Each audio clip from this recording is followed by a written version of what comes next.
This is an ad by Regain Couples Therapy and features real testimonials.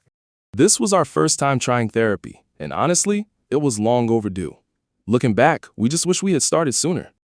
Regain's qualified therapists help couples when they can't get there on their own. We thought it was intimacy issues, but Andrea helped us uncover a deeper root cause we hadn't even realized was there. Visit regain.com/couplespod to get 10% off your first month. Regain, couples therapy that works.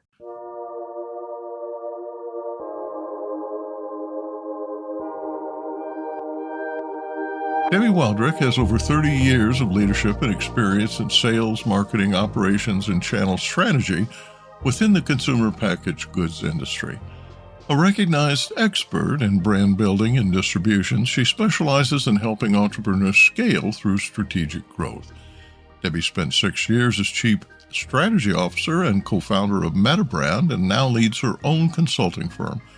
Her executive background includes roles as president of the beverage division at Frey Farms, executive vice president at Hemp Fusion, and CEO of Bazzi, a Colorado-based nutritional beverage company.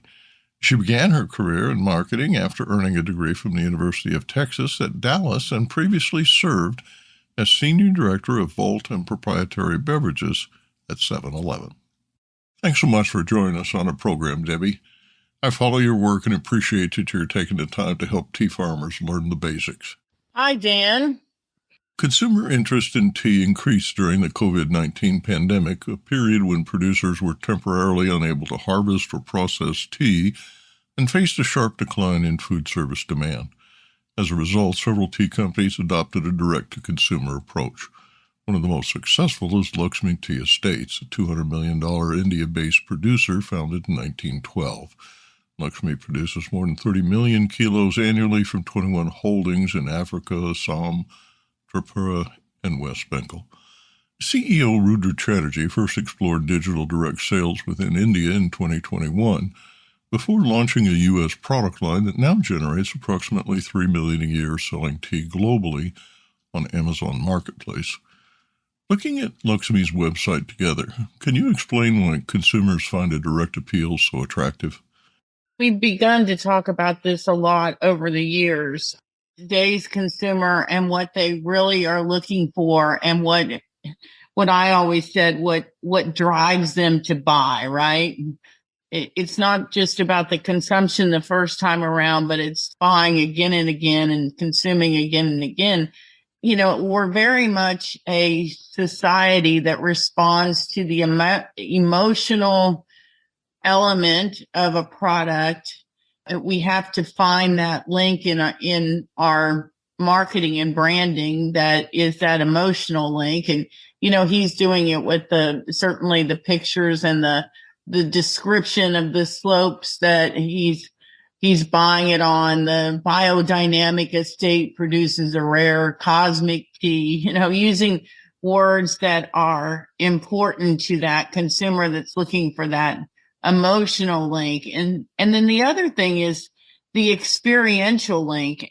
You know, I was talking to my husband about this. He's born and raised in Kenya and then spent most of his adult life in London, and then has been traveling around a lot for the last 5 or 6 years.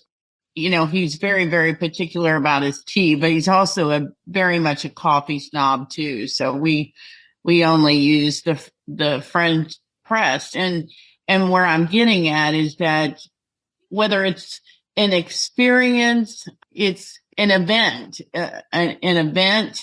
doing tea, and especially from a loose leaf perspective, and it requiring a little bit additional equipment. And we're very much consumers that want to really, truly experience our food and beverage and really make a big deal out of the event. How does someone who's truly skilled at growing something and capable of making delicious products go about sharing their secret with the rest of the world? They want others to know about this amazing stuff so that people can order it. Really, really great question, because as an entrepreneur, we actually believe that we have created something amazing.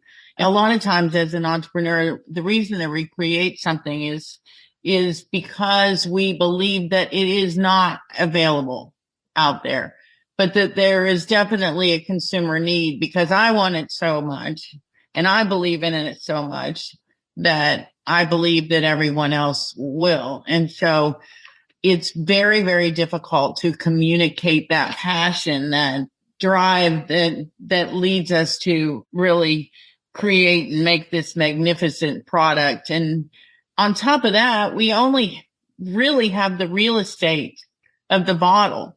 Social media has become very much a great marketing tool, but you know what? If you don't have any followers, then how can you communicate via social media?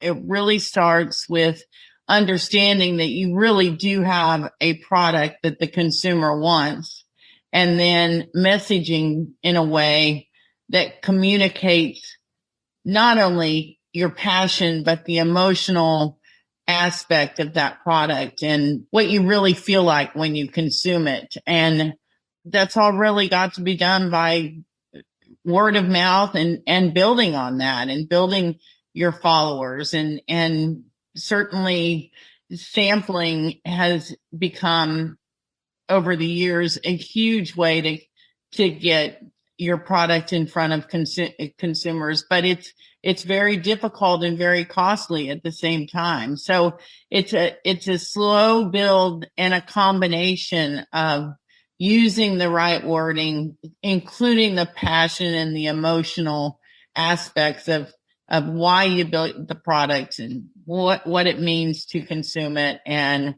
then beginning very slowly and making sure that you're able to build your followers that way. There are an infinite number of markets and niches. The question I want to ask is, how do I find a consumer who wants my tea? I agree that passion is fundamental to success. You've got to believe in your product. But how do you find that market? How do you define it? Because it's too broad to appeal to everyone all the time, everywhere. Yeah, there's too many players, right? Many categories are like this, but when you have that, how do you find the consumer that wants your product? And we're talking about small farmers. We're talking about farmers all over the world. It's watching the people that are closest to you and understanding why they like your product and what makes them consume it, and understanding that from your original consumers that have been already, consuming your product, then you can more easily find the consumer that's going to be interested in your product because you've already done your little mini research, and you're constantly doing that. You're constantly doing that. And I think that one of the easiest ways to really do that research that we may not even think about is asking your people, why do you like mine? Why do you consume mine? What makes a difference to you? Do you like to consume my tea and other teas? Do you consume mine exclusively? How does it make you feel? And asking the questions about your existing consumers can help you then find and lead you to consumers that aren't yours yet. Brands act like a spotlight, right? A successful brand in a market shows that the market has potential. But even if your brand doesn't succeed there, you should still give it a try. I talk a lot about this when you're building your strategy with regard to retail launch. So in order to pick the launch market, there's a couple of factors that are really important. One is picking a launch market that has a much higher consumption of tea than the neighboring market or a market in another part of the country. You're looking at, and I've done this for several brands with regard to full-blown business plans. I did it a lot for premium water. And it's really looking at the market share of the consumption habits of particular markets, the size of the market. Produced by Audavita Studios. Connect your voice to the world.